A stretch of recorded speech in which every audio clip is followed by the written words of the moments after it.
When he turned his back from shoulder to shoulder, it looked like as wide as the tailgate of a truck. And just darkness, literal darkness, just came like all over, just all over me except where I was standing. This thing let out the most blood-curdling, mind-blowing, spine-tingling scream that you've ever heard in your life, and it cut through me like a knife. And I knew that they were going to take me. I just knew it. And then the next thing I can remember is being levitated. Well, when I look in there, I see two big eyes staring back at me. Hello and welcome. You're listening to the Bump Podcast, a place for the believers of the unexplained, monsters, and paranormal. Join us, and we'll go face to face with what goes bump in the night.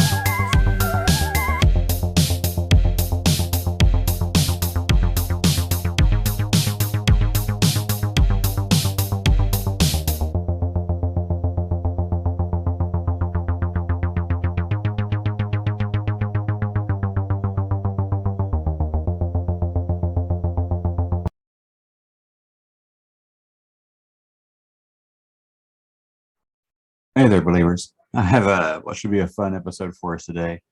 I'm bringing on a gentleman that goes by Hraefn Wulfson. And Hraefn messaged me on Instagram and told me that he has been in contact with interdimensional beings since about the age of 2. We haven't went into a whole lot of detail about who he's been in communication with or what their message is. He has sent me several photos, paintings and drawings and images of what these entities look like. To me, they look like what most people would refer to as aliens, like the grays. He's also sent me a picture of the message that they gave him. I'll be sharing that with people who watch the video. The images, they look kind of like a mix between modern symbols, Egyptian hieroglyphics, maybe some Enochian language. I'm not sure what this is, and I don't know if he can translate it for me, but we're going to find out. But yeah, this should be interesting. I'm very interested to hear what he has to say, and I'll just bring him on the show, let him do the talking. All right, hold on. While we wait on Hraefn to join us, I just want to remind everybody that Patreon is available. I have 5 tier levels to choose from. If you sign up today, you have about a year's worth of content that you can go through. A lot of it is available only to patrons. I'm super excited about the Patreon. I want it to build up until I can go with something else. Maybe do a members only from my own website. In the meantime, Patreon's what I have. It's the platform I have to use. So if you're interested, I would love the support, and I'll try to give as much as I can on there, maybe a little behind the scenes stuff. Also, like I mentioned a second ago, the video, every one of these has video content. You can find it on YouTube. So, here's Hraefn. Let me go ahead and bring him on. Got it. Okay. I got a whole thing on my screen. Are we there? Yep, you're ready to go. Excellent. Well, hello, and thank you so much for having me on your podcast. My name is Hraefn Wulfson. I have had, I would say at this point, a lifetime interaction with a specific set of beings. I first encountered them when I was about 2, and that would have been in Minneapolis, Minnesota. And then the next big encounter was in Washington State in 1978. And then the next big one after that was, and again in Washington State in 1996. And it's been sort of an interesting ongoing process since then. So just a little bit of background on me. I grew up for the most part, pretty rural, pretty back to nature. Mhm. Well, to give people a framework, I used to carry water. I had to chop the wood when I was 6. I grew up all the way until I graduated from high school. We never had indoor toilet. So I grew up with an outhouse. Yeah, so it was very, very, organic garden, the whole thing. My parents were very much wanting to do the back to nature thing. So Nice. I grew up in a very rural context, but also very artistic. So I have a strong artist background. I think maybe I've shared some of that with you. Yes, sir. Some of the imagery. So I think it's important, just a little framework about me that I didn't even realize was strange until I got much older. But my conscious cognitive memory actually goes back farther than most people's. And like I said, I didn't even know it until I started talking to other people, and they said, "Oh, I don't remember anything before age, 12." I said, "That's like inconceivable to me," because my first cognitive memories that are kind of like you remembering going to the store yesterday started about one and a half. That's so yeah, it was I was always very conscious. I remember things like potty training, finding it very humiliating, the whole process. And this was an interesting thing that I realized later. As a toddler, I could understand what everybody was saying around me, and I had complete cohesive thoughts in English in my head, but couldn't make my body respond. And hence the frustration that toddlers seem to have, as that I was, at least this toddler, it was very frustrating because I had complete thoughts in English in my head, but could not make my mouth articulate. It was very interesting. It's interesting. So the reason that's significant is that it's almost, I would almost say it's like I came into this world with more cognitive ability and more memory than I should have, if that makes any sense. It does. So I started having waking dreams. That's what I call them. I think that in the modern vernacular, they call them sleep paralysis. They call it sleep paralysis, but I really think that that's a misnomer. I think that is a term designed to discredit the experience, if that makes any sense. Because what I call it is waking dream state. I started coming into waking dream states when I was about one and a half. And of course, for a 1.5-year-old, that's fairly unnerving. I would imagine. Because, and I know why they call it sleep paralysis, because you have that whole experience. I don't know, have you had that experience? Do you know what I'm talking about? I have not experienced sleep paralysis. Thank goodness. Well, what it is that you basically, it's the time of day that is, you can see the room, you can look around,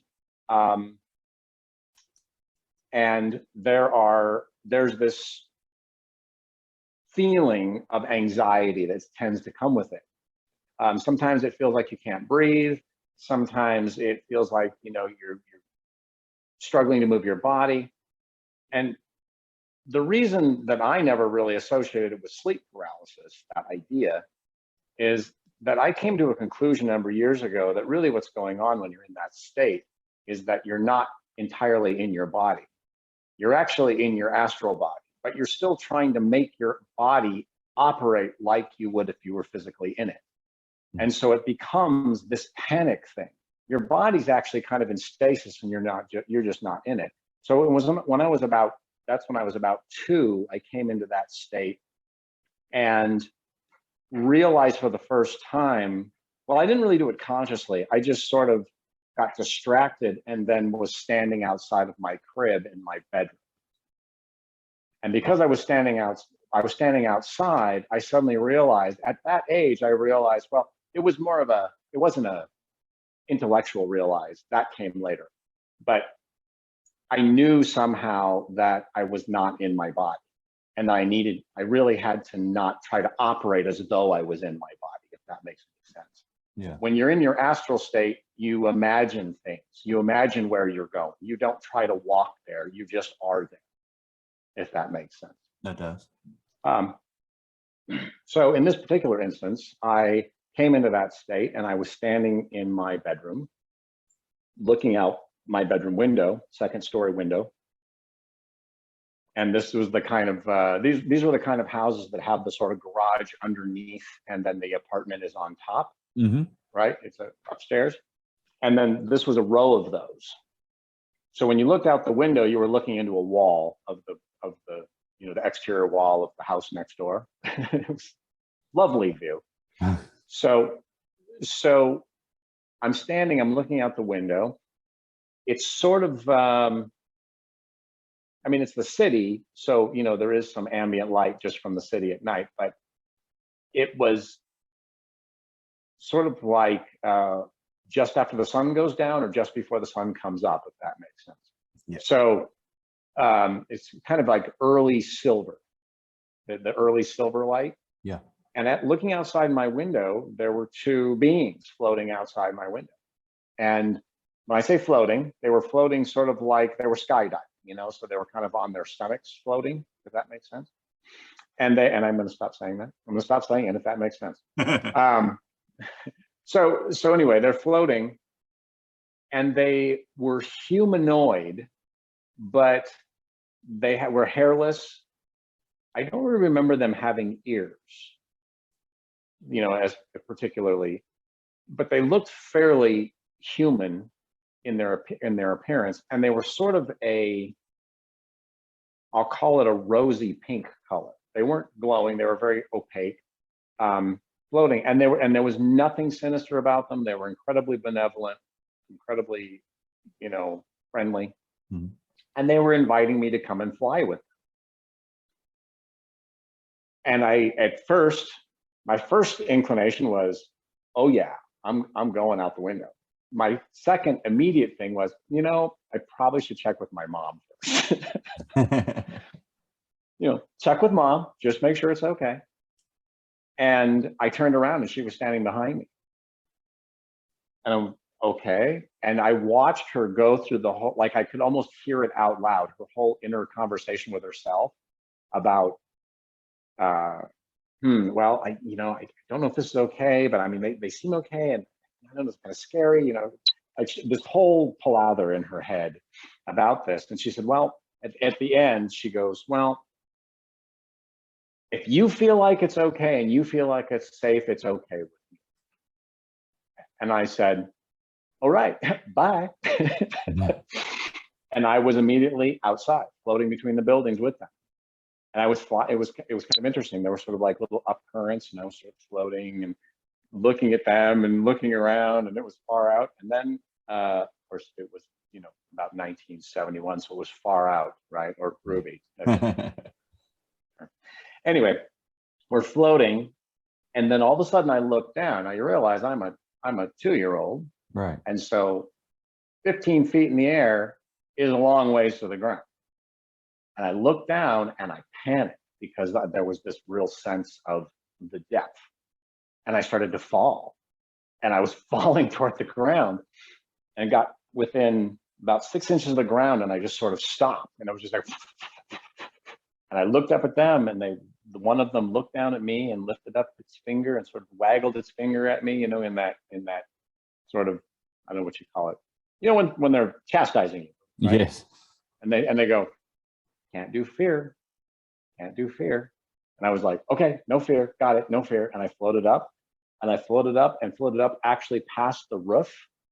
And as I was floating up over the roof, there were all these people standing and sitting on the roof, looking out to the east as the sun crested the horizon. And I watched it light them up as I came up.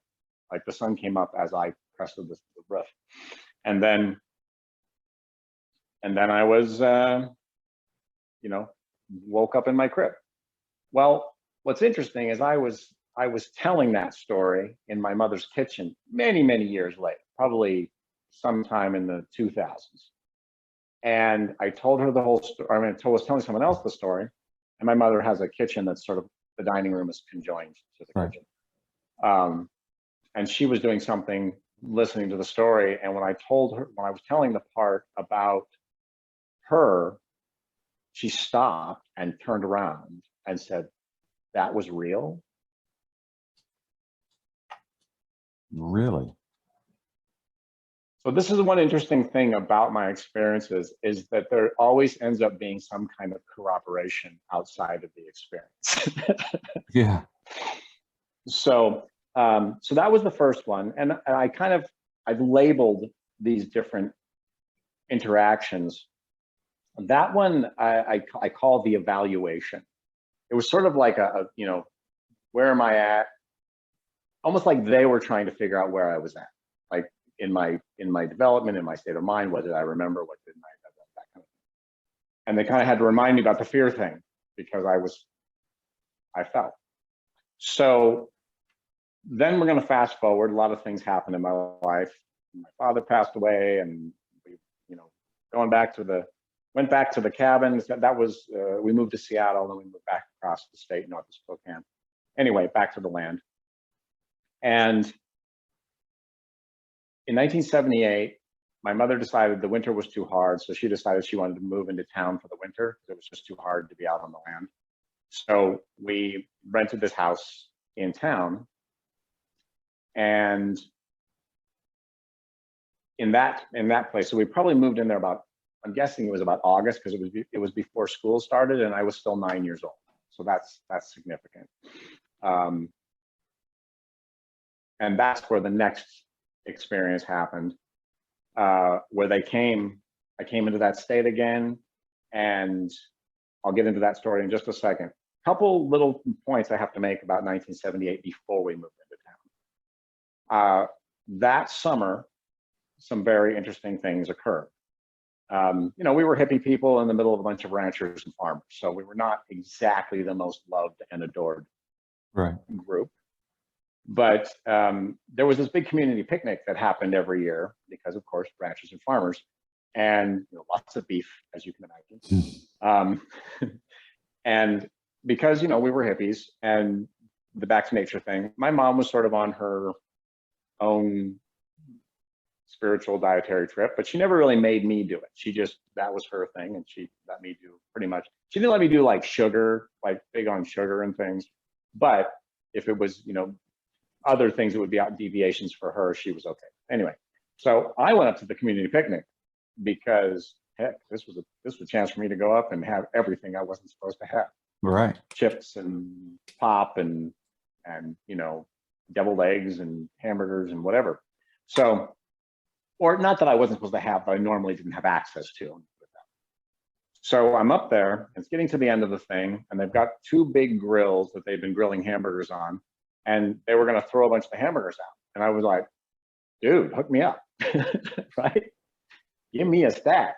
So they gave me 6. In fact, this just occurred to me the other day. It was 6 patties that they gave me. And that number is really significant in a lot of things that happened after. Still is significant. Anyway, so I said, cool. And I went trucking home, which was down across the alfalfa field, down, my neighbor's alfalfa field, and then down to our driveway. About halfway across the alfalfa field, the world just sort of took a step back. It's sort of almost like I went into a dream state a little bit, and I stopped. And clear as day, in the back of my, like not in the back, it was, I can't even describe it. It was like a voice inside of me, but it was outside of me too. It just said, this is not for you. And I went, I looked at the hamburgers, and I knew exactly what it was talking about. I dropped them in a gopher hole, and I've never touched it since.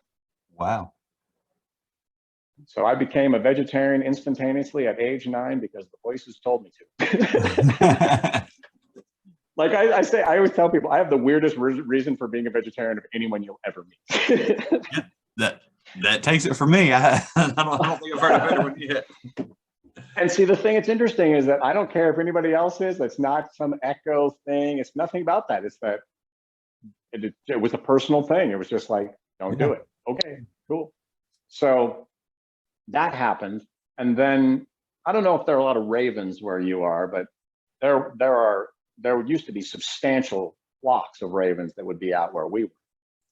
And that summer, there was this huge flock of ravens, probably one of the biggest flocks, and not crows, ravens.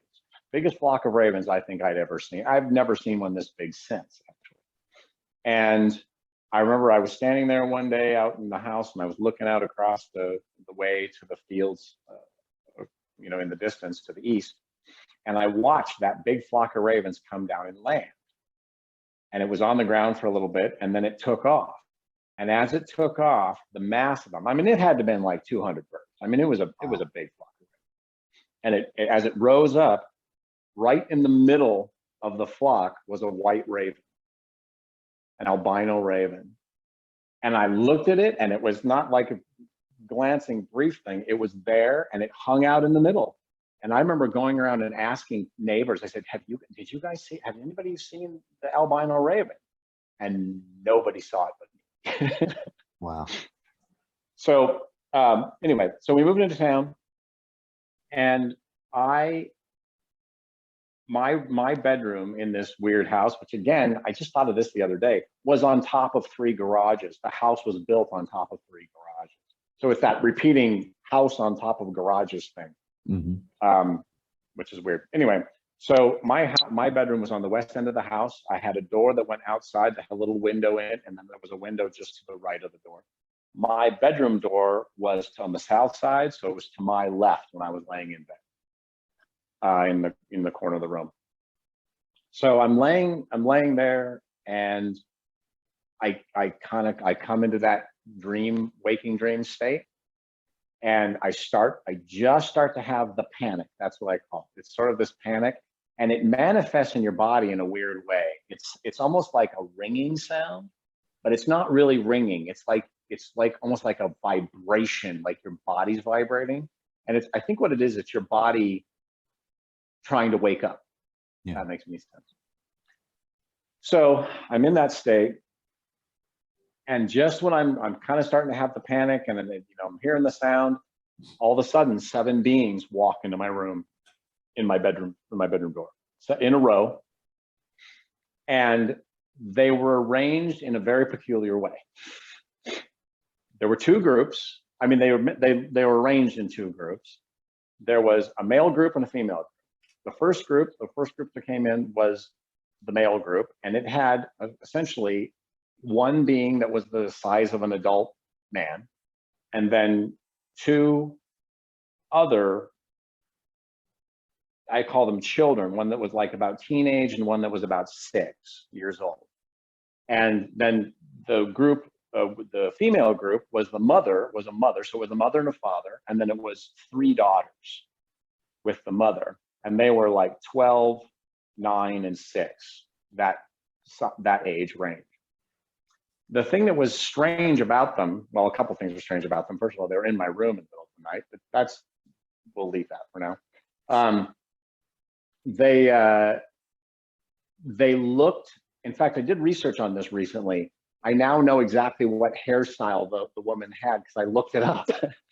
It's called a flip up. It's a hairstyle from the early 60s, where women would part their hair down the middle or sometimes on the side, but then their hair would come down and flip up just above their shoulders.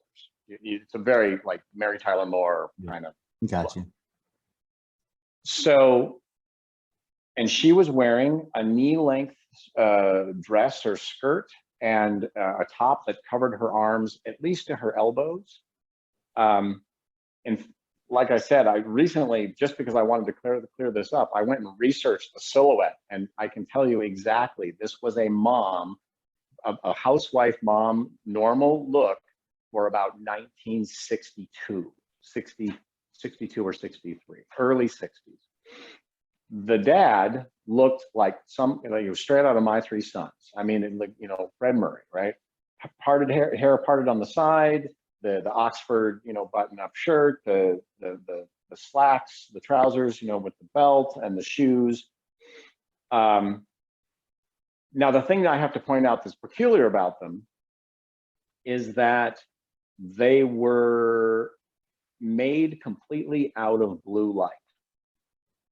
There was no real patterns, like it was all shapes. Mm-hmm. It's like if you took blue light, like kind of an aqua turquoise color light, and could pour it into a mold and then pop the mold off.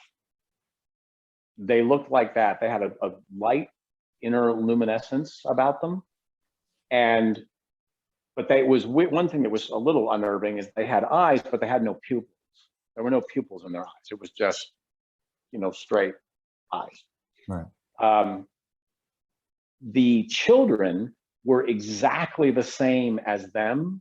Like if you had literally taken and copied them and then made a smaller and a smaller and a smaller version, like in a copier, decreasing in size, they looked like that. They almost looked like clones of the parents. So I don't know, something strange is going on in my neighbor's apartment. I don't know what it is. It's knocking on the floor. Anyway, so the father and the sons were like that, and the mother and the daughter were like that. And it was such a distraction. And actually, I found it kind of funny that it stopped me from going further and, from leaving the state. And I kind of came to myself for a second and realized they were there. And I just didn't try to stand up. I was just standing up in front of them.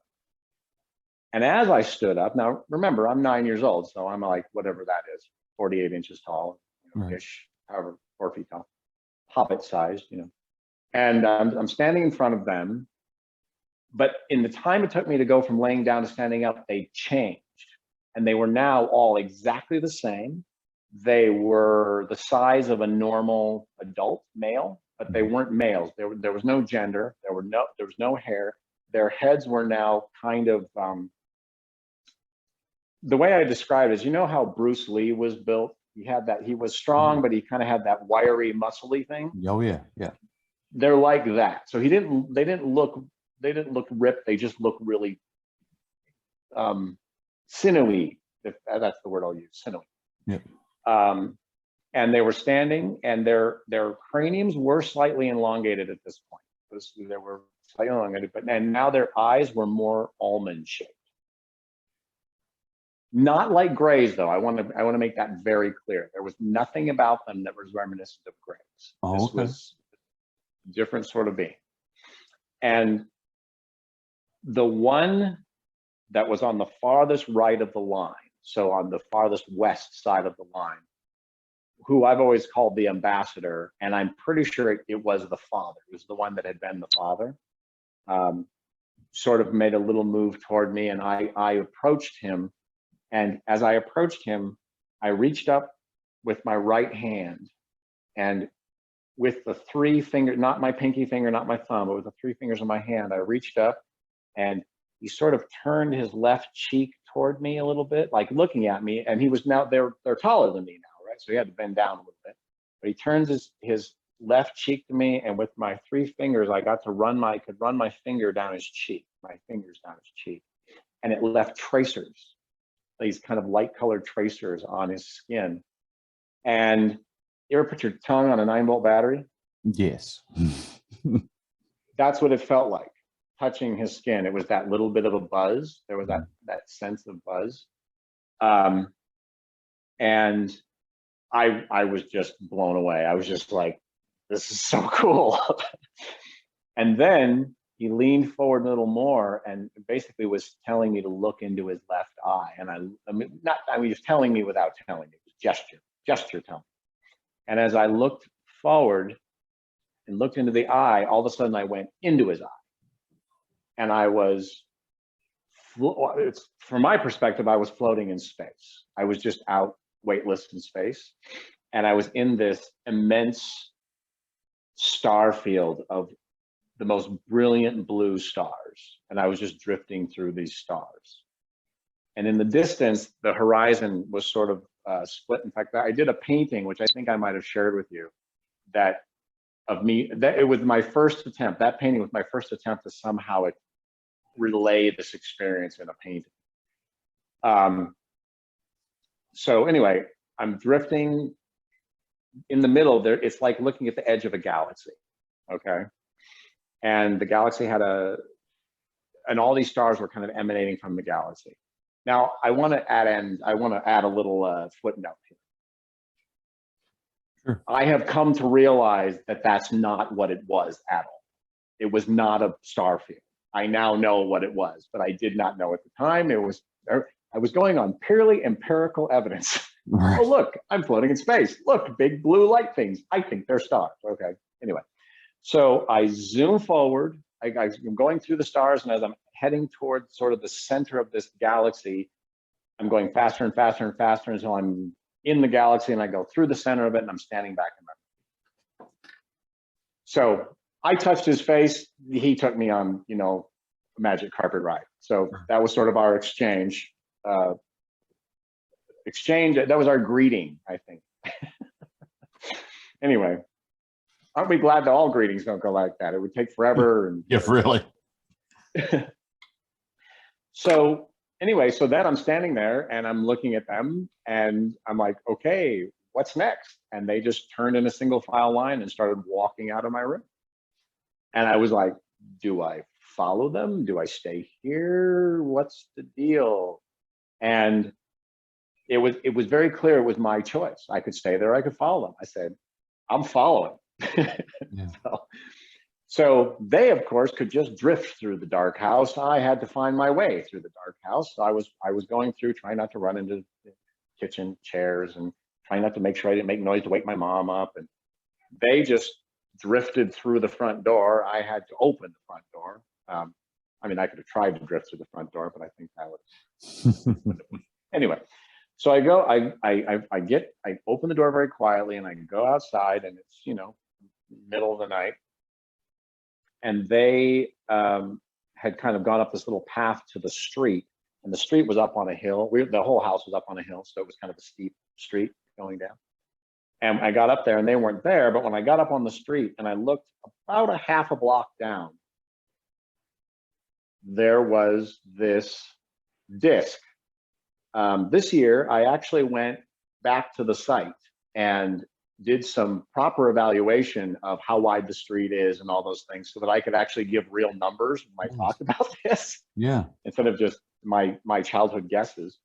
So the disc was about the same diameter as the street was wide. So the street is about 25 feet wide. So it was about 5 foot wide disc. That was a very dark metallic gray. It had, you know, round disc, and it had a bulge in the center on the top. And then it had a bulge in the center opposite on the bottom, but the bulge on the bottom was smaller than the bulge on the top. And I would say, based on everything, I would say that the bottom bulge was about 6 to 8 feet off the ground, right? The thing that was weird about it, no lights or anything, and it was this, like I said, a dull metallic gray. The thing that was weird about it is that it was absolutely motionless.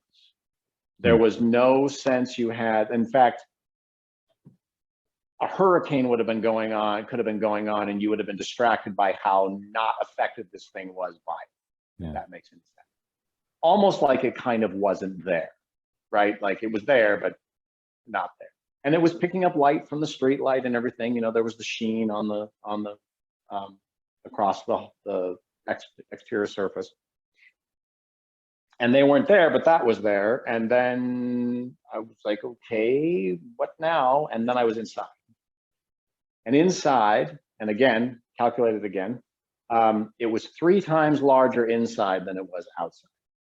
So, and to give you an idea, that top bulge was actually a dome. When you're inside, you realize it's a dome. And there's this mezzanine that goes around, you know, that dome that has a circle, you know, a hole in the middle and kind of a bowl in the middle. So the smaller bulge on the bottom was the bowl, and the big bulge was the dome. So I'm on this mezzanine, which is in the, you know, the middle area where I can look down into the bowl. The whole interior surface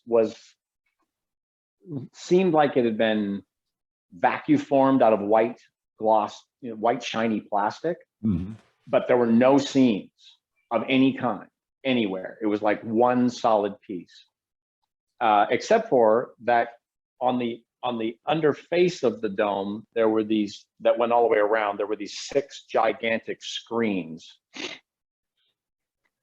that were linked together. kind of think like War Games, you know, the movie War Games, the big NORAD screens, but they were slightly hexagonal so that they could fit the shape of the dome underneath. They tapered up a little bit. Anyway, so I'm standing there, and now the one that I've been talking to is standing next to me to my right, but now he's like 9 feet tall. He's very, very large. And and proportionally he was large. His fingers were long and slender. His arms, he was very slender and graceful. I realized, I thought he was talking to me at first, and I realized he wasn't talking to me. It was all, I would say, telepathic. It was all communication in my head. Right. And he was now wearing a long sleeved blue robe, almost like a caftan. Like it was this long robe. One thing that was very interesting about him is he was always in motion. So if he would be gesturing with his hand would come to a rest, and just as his last finger stopped moving, his head would turn, right? Like there was always something in motion. Mm-hmm. And very angular cheekbones, very kind of pointed chin, you know, classic, I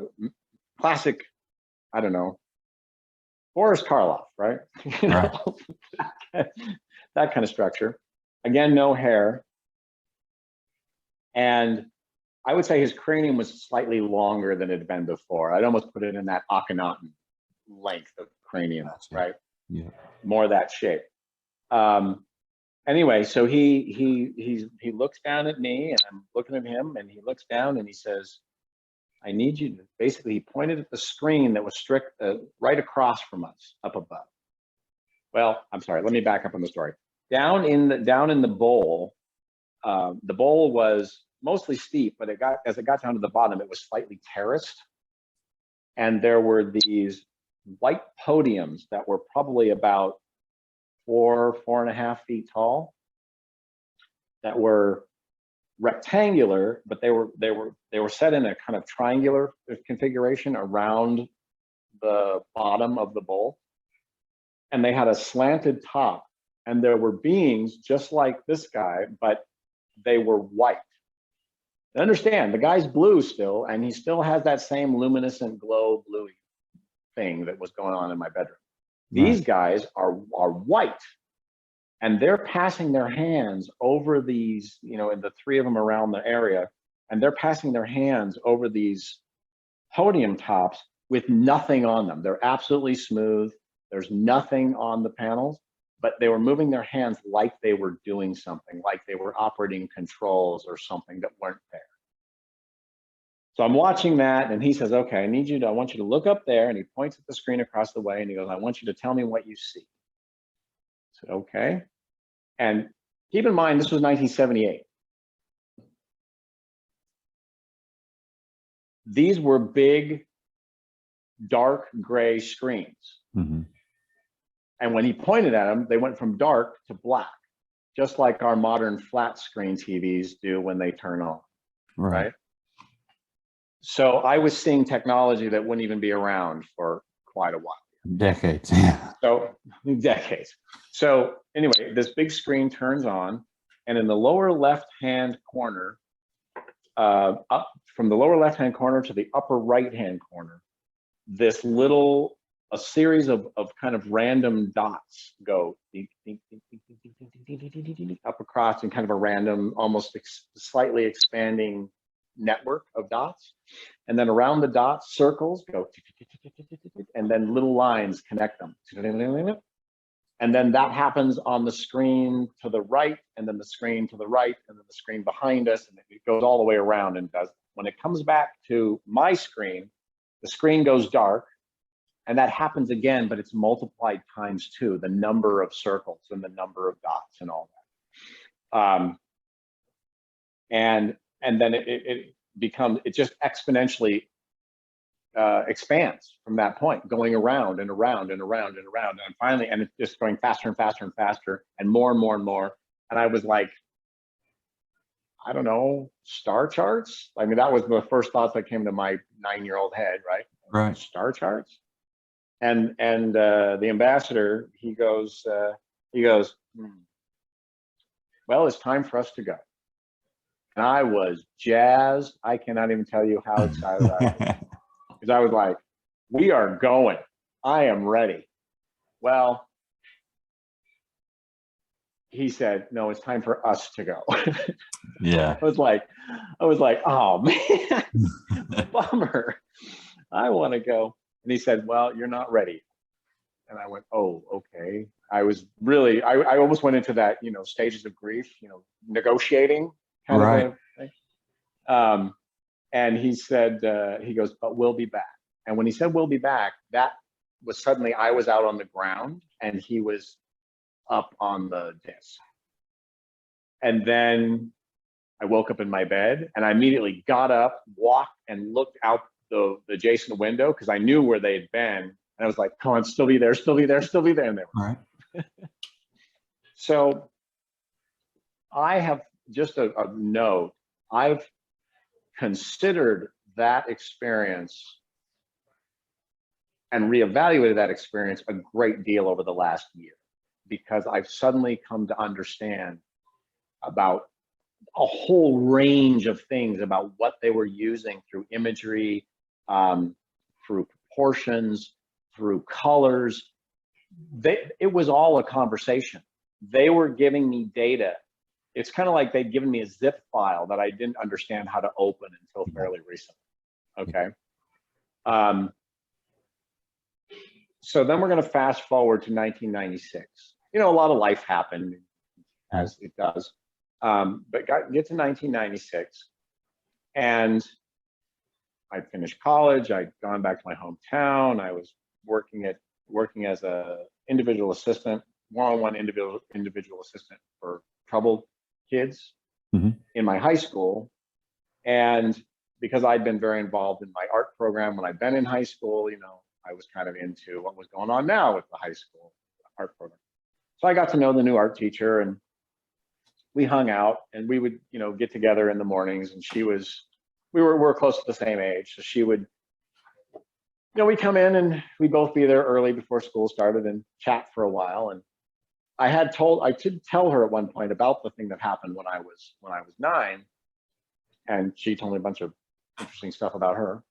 But she came in one morning and she seemed really tired. I said, what's wrong? She goes, I didn't sleep very much. So what's going on? She goes, oh, well, to be honest with you, your blue buddies came and visited me. And I went, what? Really? She goes, yep. I was asleep. I was dreaming away. And all of a sudden my dream just faded to black. And these 2 blue beings came up to me and said, we're really sorry to interrupt, but we really have to get this message to him and he's not listening.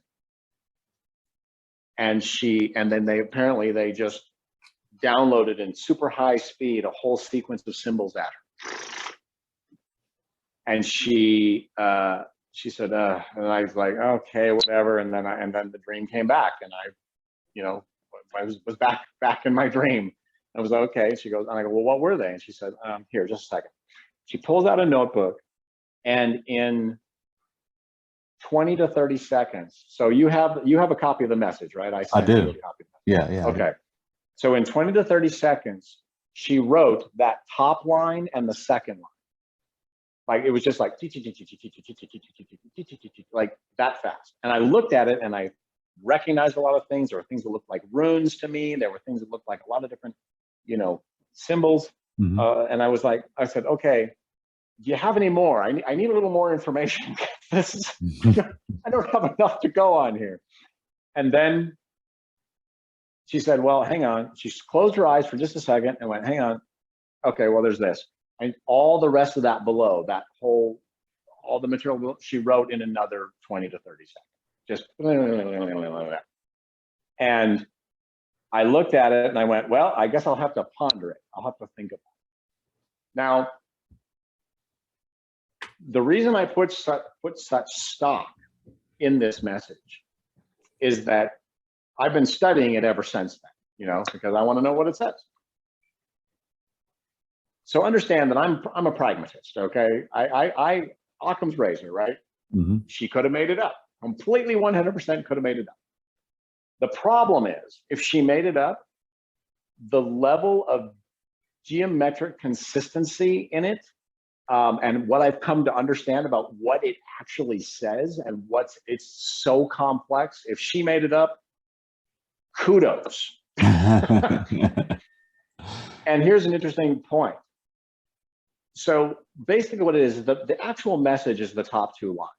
The bottom is sort of like a code. It's sort of like examples to help me understand in the decipherment process. Okay. Now I want to, do you by any chance have it in front of you? I can pull it up on my phone here. Let me look. Because I'm going to show you something that is of incredible significance. In fact, I think it was their little way of saying that she was just channeling this, and that Yep. that it was really from them. I got it. Okay. I have it I can literally write that thing down without ever looking at a reference. I've studied it so much. Okay, so let's go to the bottom 3 lines. You'll see that there's something that sort of looks like a W, and there's a hand. Yep. See the hand? You see above the hand is an eye. Yep. That was the signature saying, remember when? That was my hand and the eye. Oh, wow. Okay. And now it's interesting because you go directly above that, there's this thing that looks like a little 5-pointed star, sort of. It's like a weird little groovy 5-pointed star. Yes. It's not a star. Look at the scarab on the left. It's the head of the scarab upside down. Interesting. And see the little thing that sort of looks like a flame above it? Yes. That is Egyptian, and it's actually hieratic, which is the cursive handwriting version that the priests used when they were writing on papyrus. It's hieratic, and it's hieratic for the number 2,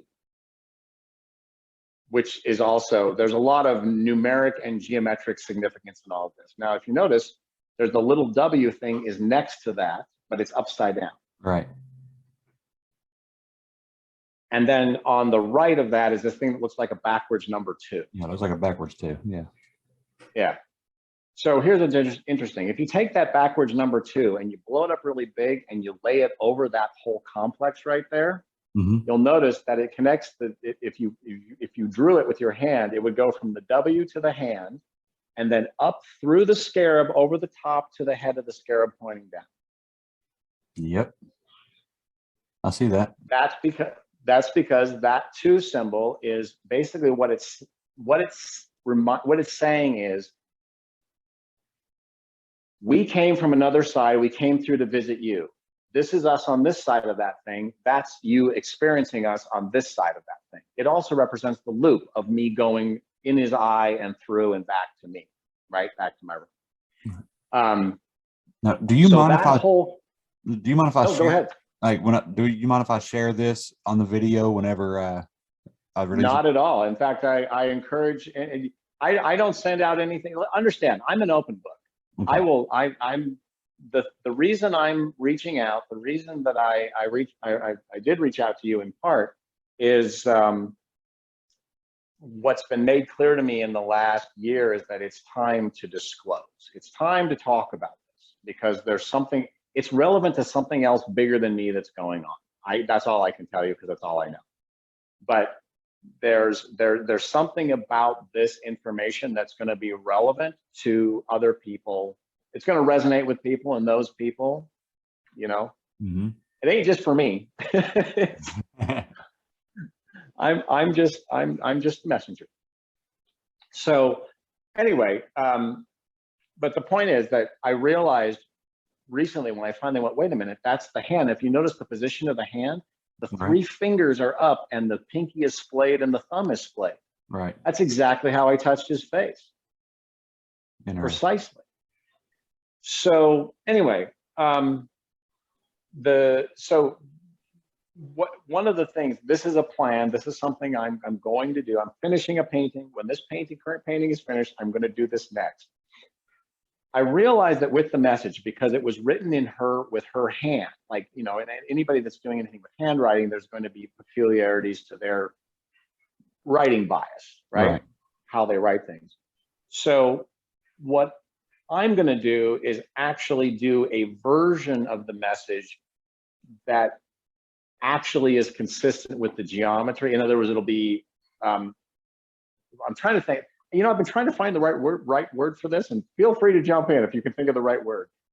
It's like rationalized, justified, basically cleaned up, taken from a loose handwritten form to a more formalized form. Basically, what you would say the difference between hieratic and hieroglyphics is. Hieroglyphics are very formal, lots of little symbols. Hieratic is almost more like cursive in a way.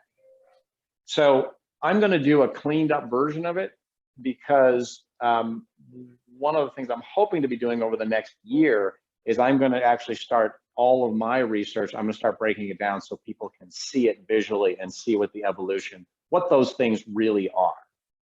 To give you an idea, so there's one on the top, one figure on the top line that looks like a runic letter B.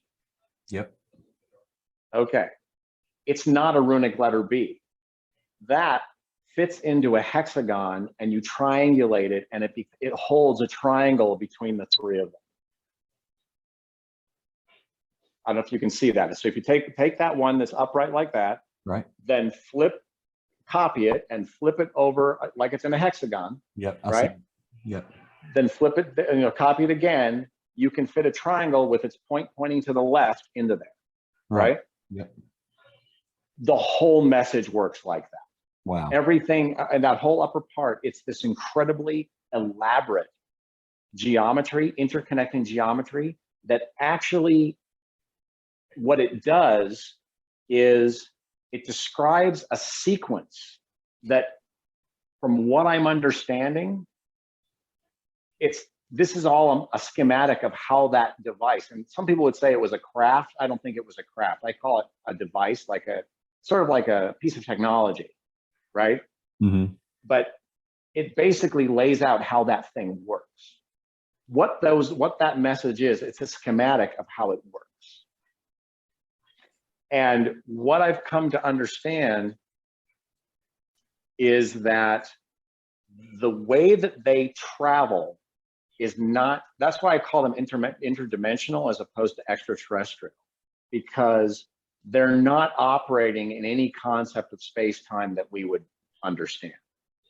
It's almost like what they are doing is they are traveling in a sea of possibility, following streams of probability, and that where decisions are made, choices are made, those are intersections, and they have some kind of technology that can grab on to these intersections and then interact with the consciousness that's at that intersection, which is a sense. And by the way, an intersection, from what I understand, an intersection is essentially, each one of us is an intersection. Each one of us is. Not just a moment. This isn't about space and time. This is about our entire life experience is an intersection that they can come in and interact with, right? Yeah. Somebody pointed something out the other day that was really cool when I was telling them about this. They said, well, maybe they just broadcast this out and you just could hear them. The difference is that you actually could hear them when they were reaching out. Well, that brings me to one of the questions I had, and I don't mean anything by it at all, but you were a 2-year-old and a 9-year-old boy. Why would they bring such a message unless you were just the one that could receive it, right? Well, I have a theory about that, and I'll go back to what happened when I was 9 to answer that question. Unless you have more you want to add to that question. Yeah, no. That was just it, and I didn't want it to come off, offensively or anything. I just no worries. Every question's fine. I'll just think like I've had people. Why not get a hold of the president? You know what I mean, or somebody at that can decipher ancient texts or something. It's interesting because it seems to happen to young people. It does. It seems to happen to kids.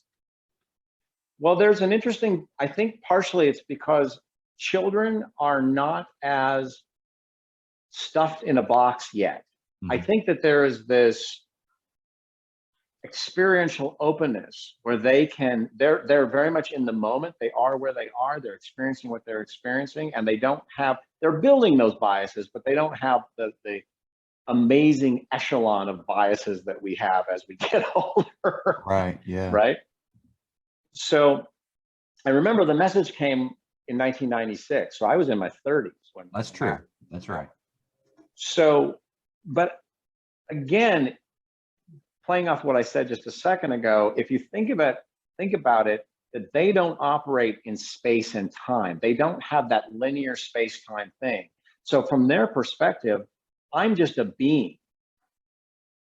Right. It doesn't matter if I'm 2 or 9 or 30 or 90. Like, it doesn't matter. I have a certain kind of consciousness, and they're communicating with me, right? Yep. So a couple things about the thing that happened when I was 9.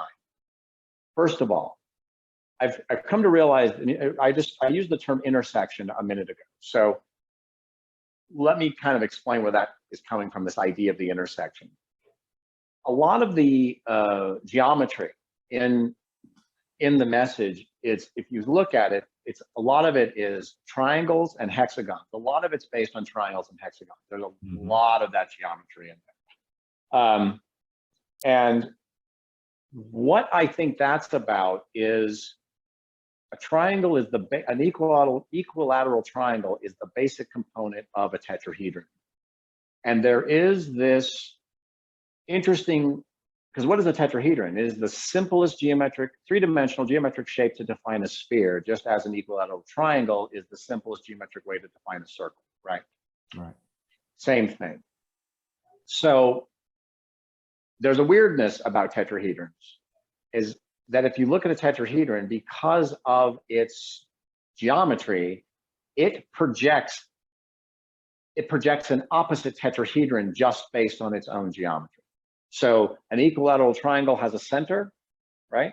Has a center. When you do 4 of them, those are 4 centers. And if you run a line from the center through the middle to the point, to the outside point of the tetrahedron, it actually projects the opposite tetrahedron woven through it going the other way. And one of the things that has been suggested, I don't know if you've heard all the interesting geo theories about tetrahedrons and our own planet Earth, that if you, what is it, a tetrahedron is at 19 degrees, the points would be at 19 degrees off the equator, something like that.